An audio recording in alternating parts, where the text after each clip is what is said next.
If you happen to see my little sock duckies poking out, I have a rice sock on my shoulder. I injured myself.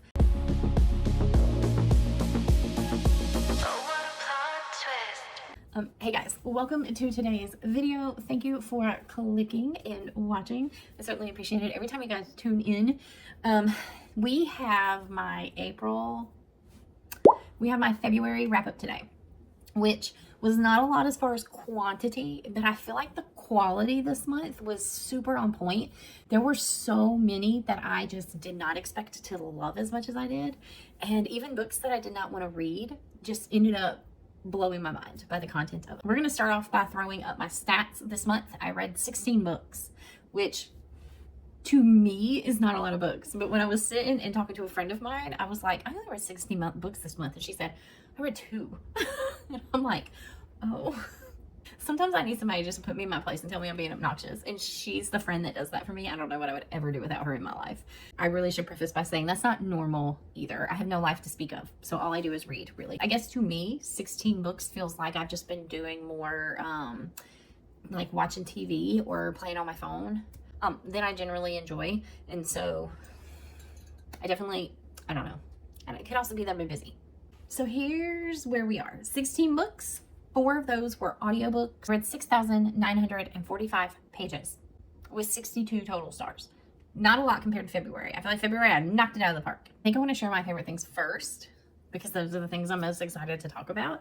So my favorite book of the month was The Favorites by Elaine Fargo. I went into this thinking I didn't even want to read it.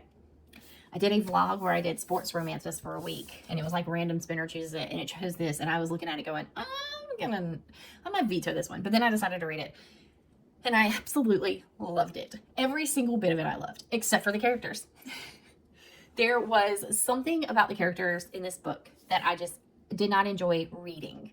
And it's told in a way that you're hearing from multiple people's points of view without it being from their point of view. Everyone but the 3 main characters of this story give the interviews, the documentary that they're doing about this couple. And so I cannot say enough good things about this book. I feel like if you love drama, you're going to love this. If you enjoy like purposeful, messy writing, you're going to adore this. I do not tend to enjoy some of the tropes you see in this book, but that did not stop me. And every time I was like, I can't do this anymore, I'm gonna put this down, I couldn't freaking stop thinking about the book. I just wanted to keep picking it up. Like, I wanted to know how the story ended. I wanted to know who was going to be infected by what. There is like one redeemable character in this book, and he's even kind of sketchy too, because why were you not the kind of friend who fucking said something instead of just letting shit happen? Should have stepped in a long time ago kind of deal. But I highly recommend this book. I don't think it would let you down. I really don't. Arguably, maybe the best book I've read so far this year. Next up, we have Lucy Score, Story of My Life. As soon as I heard that she was releasing this book, I was on the bandwagon because it's been a while since I have gotten the feeling from her writing that I did when I read Blue Moon, which is a whole series about a little quirky small town. Absolutely adore it. I talk so highly of this series. It's some of my favorite writing that Lucy Score has ever done, and she's one of my favorites. And I was anxious for her to give me something like that again, and she succeeded. Hazel and Cam ended up being like, I just ended up loving them. Grumpy, she's sunshine, and everything about this book just brought me so much joy. I could not, and I'm so ready for the next one, and it doesn't come out until 2026. What kind of insanity is that? This has the potential to be like my second favorite series ever, next to Blue Moon. So I hope that she continues the momentum with it, and that the rest of the series is just as good as this first one. And the book is absolutely stunning. I have the other one too. I have the Walmart version with the pink edges. It's not as pretty as this one. Oh, I just love it. I just love it. If you like lighthearted romances, if you enjoy Grumpy Sunshine, if you enjoy moving to small towns, like there's even like that small town quirkiness that I enjoyed in Blue Moon that absolutely made me fall in love with this too. Once you read it and you read about the mayor, you'll understand why. Next up was Terms and Conditions by Lauren Asher. This is I really love this book.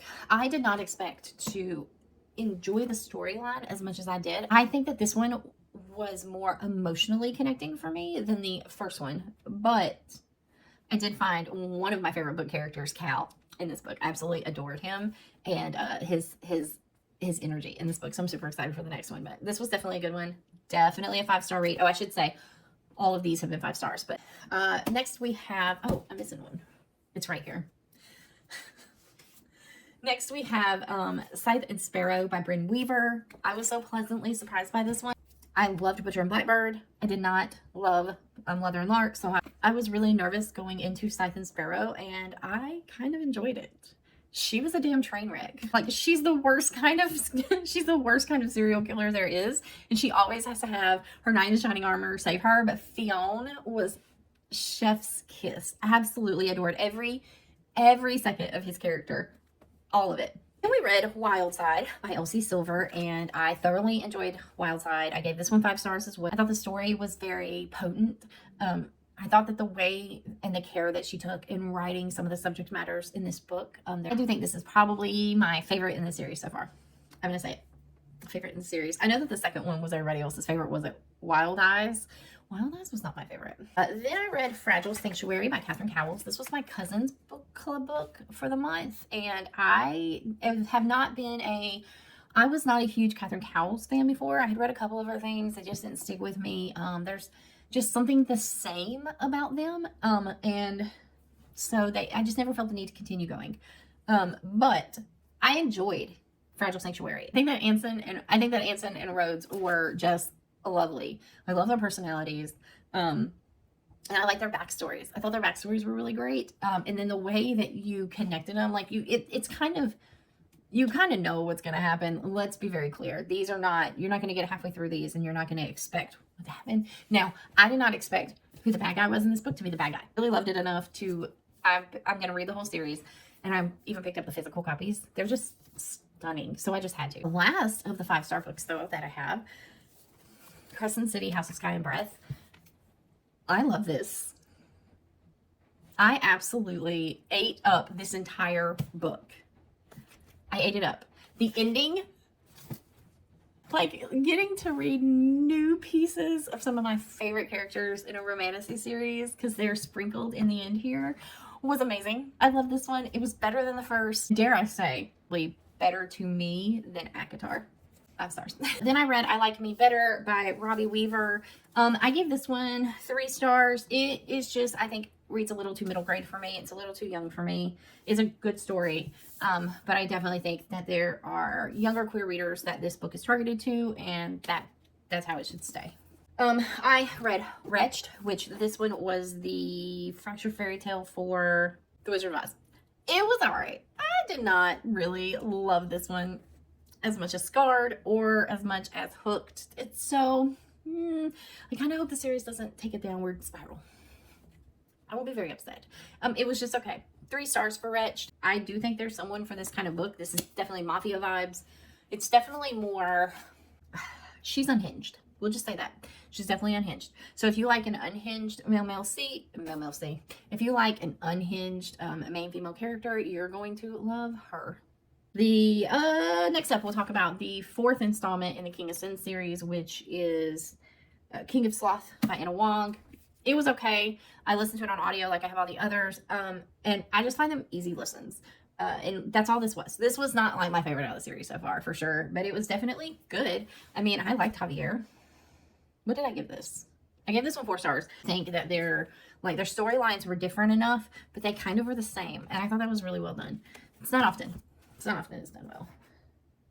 Then I listened to Notorious by Ella Frank and Brooke Blaine. I listened to book 6, which was the new release in the Park Avenue Princess story, and it was about East. And I did not read anything about that book. I did not read anything about the book. I did not read the synopsis. I went into it totally blind, and I was so excited I did. Caveats to this book. It is a male-male romance. It is probably more on the erotica side and not just your regular old run-of-the-mill romance. Definitely involves BDSM themes, and it is a wide choose. So if none of those things are your cup of tea, this is not the book for you. However, this was the book for me. This was the book for me. I do not love a wide choose. I tend to reverse harems, wide chooses. They are just not something I enjoy reading. I am all here for this one, and I think it's the final installment, which kind of makes me sad. I will say, I almost stopped listening to the audio version of it because I didn't like what the narrator was doing with East's voice, but then I got used to it, so it didn't really bother me because the story just became so good. 5 stars for Notorious. You should read it, especially if it's your cup of tea. For any of those things I said, you should read it. We have Burnout by Rebecca Jinchak. I gave that 3 stars. It was just okay. I didn't find it, all that exciting, but I didn't find it not exciting. I did like I remember liking the male main character in that book. I remember liking his storyline. The female main character was not the greatest, but, she was bearable. Books as a part of a vlog I'm working on, which was My Soul to Take by Stephen Spurrell and Gentle Rogue by Joanna Lindsay. I gave Gentle Rogue 1 star and My Soul to Take got 3 stars. I will talk more about those books in the vlog when it comes up. Last one I have to talk about is Beneath the Stars by Emily McIntyre. I knew this would not be like her Fractured Fairy Tales, and I knew that these were some of her first writings, and I thought it was okay for what it was. I gave this 2 stars, but it's not because of the writing. And it's really not because of the story between the 2 main characters.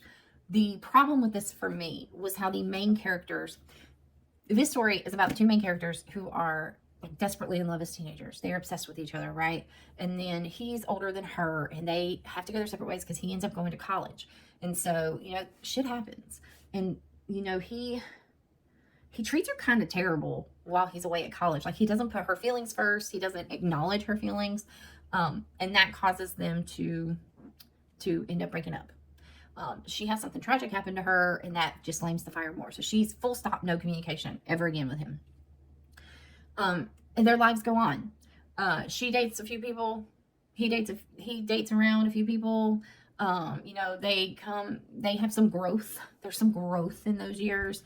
And then it ends up that they come back together. This is where it gets messy, and this was the part I did not enjoy about it. It was the other woman, other men scenario in this book. When he comes back to town, when he comes back to Sugar Lake, he's in a relationship with someone he's been talking to for a few years at this point, but he's just friends with benefit. He's just casually still dating them. Like, they're not living together. They're nothing like that. But he's still with her when he moves back to Sugar Lake. She has someone she's casually. She has a friends with benefits situation, and then she also has this other dude who is in love with her, and he's just waiting for her, and she's leading him on. And my problem is the way that these 2 people treat all of these other people. The friends with benefit guy, he doesn't really care. He doesn't, it's not a big deal to him in the book. But the other 2 people are seriously hurt by what these people do. And while it's not exactly cheating, it verges on cheating. And that is my entire issue with this particular book. I have the whole series. I'm going to keep reading the whole series, but if I just don't know how I'll react. And I know real life is messy, guys. Real life is messy. This shit happens all the time in real life. You can't avoid it, but it's still, I read romance because I believe in love. And this book did not really make me believe in love. It made me believe in obsession, but not love. So that's all. That's all I read in April. Let me know if you guys have read any of these. Let me know if you plan on reading any of these. Let me know if the favorites was also your favorite book of the month. And we'll see you in the next video. Bye, guys.